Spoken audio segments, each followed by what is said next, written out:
அனைவருக்கும் வணக்கம்.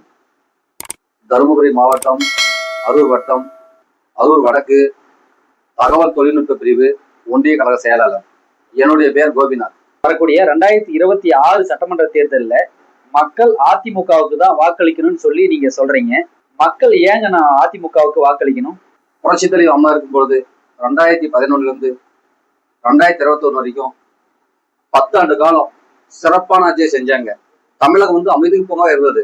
அதுக்கு பிறகு திமுக ஆட்சி 2021 2026 வரைக்கும் கொலை, கற்பழிப்பு, லஞ்சம், லாவண்யம் எல்லாம் போயிட்டு இருக்கு. அப்படி இருக்கும்போது 2011 21 ஆட்சிக்கும் 2021 26 ஆட்சிக்கும் மக்கள் எடை போட்டு பார்ப்பாங்கல்ல. அப்படி இருக்கும் பொழுது அனைத்து இந்திய அண்ணா திராவிட முன்னேற்ற கழக ஆட்சி சிறப்பான ஆட்சின்னு மக்கள் தீர்மானித்து விட்டார்கள். 2026 எடப்பாடியார் தலைமையில் சிறப்பான ஆட்சி அமைய வேண்டும். மக்கள் பெரும்பாலான மக்கள் ஆதரவு தெரிவிச்சிருக்கிறார். அதிமுக சார்பா நீங்க ஓட்டு கேட்கறீங்க. மக்கள் ஏன் திமுகவுக்கு ஓட்டு போடக்கூடாது? தினமும் கற்பழிப்பு, கொள்ளை, கஞ்சா, மது ஓடுது. தினமும் கஞ்சா போட்டா ஒருவனாயிரலாம். அப்போது ஏகப்பட்ட பாலியல் கொலை அதிகமாகுது. பாலியல் கொலை எல்லா பெண்களும் பாதிக்கிறாங்க. 2 வயசு 80 வயசு பெண்கள் வரைக்கும் பாதிக்கிறாங்க. அப்படி பாதிக்கும் போது எதை வச்சு திமுக மக்கள் விரும்பி வீடு வாக்களிப்பாங்க? அனைத்து இந்த அண்ணா திராவிட முன்னேற்ற கழக ஆட்சியில் பெண்கள் பாதுகாப்பா இருந்தாங்க. இது மாதிரி ஒரு சின்ன அசம்பாவிதமா நடக்காம இருந்துச்சு. அப்படி மக்கள் விரும்புவாங்கல்ல. அப்ப பெண்களுக்கு பாதுகாப்பா இல்லாத அரசு எதுக்கு? அப்ப மக்கள் திமுக ஒதுக்க ஆரம்பிச்சுட்டாங்க. அப்ப ஒதுக்க ஆரம்பிச்சுட்டா 2027 அதிமுக தான் மக்கள் ஏத்துக்குவாங்க. மத்த எந்த இயக்கத்தை ஏத்துக்க முடியும்?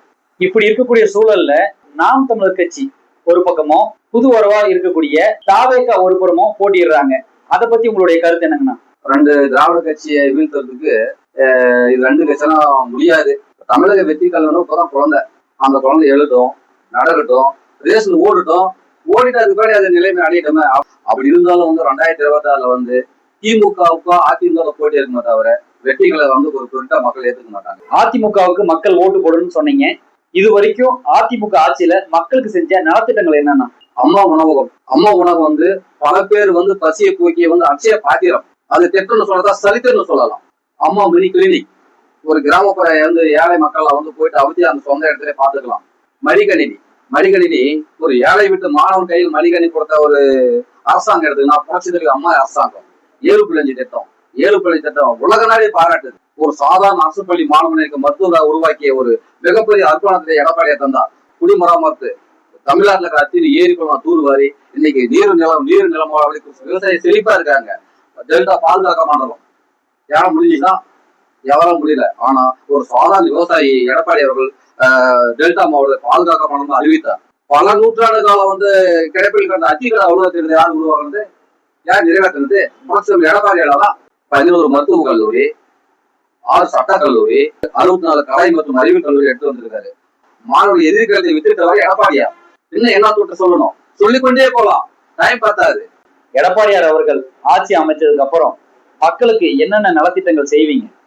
எடப்பாடி அவர்கள் ஆட்சியில் அமர்ந்தவுடன் முதலில் செய்தது சட்ட ஒழுங்கு பிரச்சனை, பெண்களுக்கு பாதுகாப்பு, விட்டு போன திட்டம் தாலிக்கு தங்கம், உத்தம திட்டம் மீண்டும் தொடர்வார். தமிழக மக்கள் பாராட்டும் அளவிற்கு ஒரு சிறப்பான ஆட்சியை கொடுப்பார் எங்கள் எடப்பாடியார். என்னென்ன திட்டங்களை கொண்டு வருவீங்க? அதிகமான வேலைவாய்ப்பு உருவாக்கி இளைஞரை வேலைவாய்ப்பு வழங்குவோம். விவசாயிகளுக்கு இன்னும் நிறைய திட்டங்களை கொடுத்து விவசாயிகள் மானியம், விவசாய கடன், எல்லா இடுபொருள்களை வாங்கி விவசாய கடன் அனைத்தும் விவசாயிகளுக்கு செய்து விவசாயிகளுக்கு முன்னுரிமை தருவார் எடப்பாடியார். ஒரே வருடத்தில் 2 முறை விவசாய கடன் தள்ளுபடி செய்த வரலாறு உண்டா? எடப்பாடி அவர் செய்தார் இல்லையா? விவசாயி மகிழ்ச்சியா இருக்கிறார்கள். மீண்டும் ஒரு சாதாரண விவசாயி எடப்பாடியார் ஆட்சி அமைய வேண்டும் என்று விவசாய பெருமக்கள் பெரும்பாலானோர் ஆதரவு தெரிவிக்கிறார்கள். ஆனா இப்ப இருக்கக்கூடிய இந்த ஜென்சி தலைமுறைன்னு சொல்ற இளைஞர்கள் புது உறவா இருக்கக்கூடிய தாவேகாக்கு தான் அதிக சாதகமா இருக்கு அப்படின்னு சொல்றாங்க. அதை பத்தி உங்களுடைய கருத்துங்க? இளைஞர் என்றால் எடப்பாடியார்.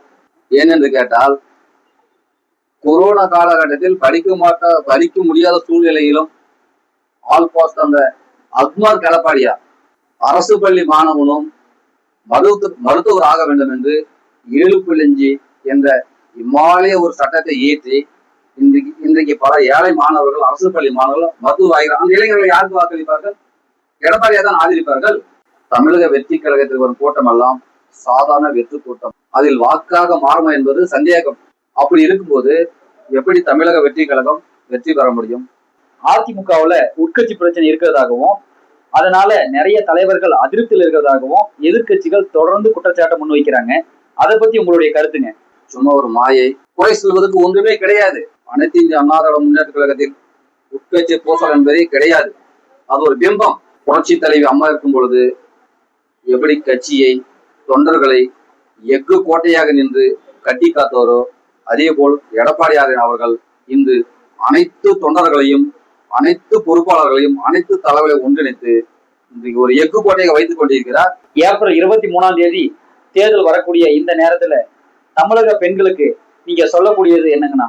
முதல்ல எடப்பாடி அவர்கள் ஆட்சி அமைந்தவர்கள் பெண்களுக்கு பாதுகாப்பு, பெண்களுக்கு எல்லா துறைகளும் சம உரிமை என்ற ஒரு சிறப்பான ஒரு ஆட்சியை வழங்குவார் எடப்பாடியார் அவர்கள். அனைத்து பெண்களுக்கும் ஒரு தாழ்மையான வேண்டுகோள், சினிமா என்ற மோகத்தை கலைந்து தேவையில்லாமல் வாக்களித்து உங்கள் வாக்கை வீண் செய்யாமல் இரட்டைகளில் செலுத்தி உங்களுக்கு பாதுகாப்பை நீங்களே உருவாக்கி கொள்ளுங்கள். பெண்களுக்கு அரணாக நிற்கும் அரசு எடப்பாடி அரசாக திகழும். தமிழக மக்களுக்கும் தமிழக வாக்காளர்களுக்கும் நீங்க சொல்ல வருவது என்னங்கன்னா? தமிழக மக்களுக்கு ஒரு அன்பான வேண்டுகோள், ஏழை, நடுத்தர, விவசாய மக்கள், தாழ்த்தப்பட்ட மக்கள், பழங்குடியின மக்கள் மற்றும் முன்னே எத்தனையோ கலைஞர்கள் உள்ள மக்கள் எல்லாம் ஒன்றிணைந்து மாண்புமிகு எடப்பாடி அவர்கள் இரட்டை வாக்களித்து எடப்பாடி அவர்கள் முதலமைச்சர் ஆக்கினால்தான் நாம் சிறப்பாகவும் செம்மையோடும் வளமையாக வாழ முடியும். அனைவரும் இரட்டை சின்னத்தில் வாக்களித்து பெருவாரியான வாக்கு வித்தியாசத்தில் எடப்பாடி அவர்களை ஆட்சி கட்டிலில் அமர வைக்க வேண்டும் என்று உங்களை பாதம் தொட்டு வணங்கி கேட்டுக்கொள்கிறேன். நன்றி, வணக்கம்.